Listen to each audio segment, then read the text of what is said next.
Abi kendine abi. Sakin ol la. Bugün size Anadolu'nun en dayanıklı, en gururlu keçilerinden birini tanıtmak istiyorum. Honamlı keçisi. Bu ırk adını Isparta'nın Honamlı yörüklerinden alıyor. Yüzyıllardır Toros dağlarında yaşıyorlar.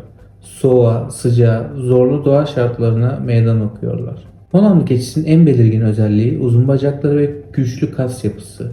Bu sayede dağlara rahatça tırmanabiliyor, kilometrelerce yol yapabiliyorlar. Erkekleri 120 kiloya kadar çıkabiliyor, boynuzları kıvrık ve gösterişli. Süt verimi çok yüksek olmasa da et kalitesi ve dayanıklılığıyla öne çıkıyor. Bu keçiler aynı zamanda ülkemizin genetik mirası. Azalan sayıları nedeniyle koruma altına alınmış durumdalar.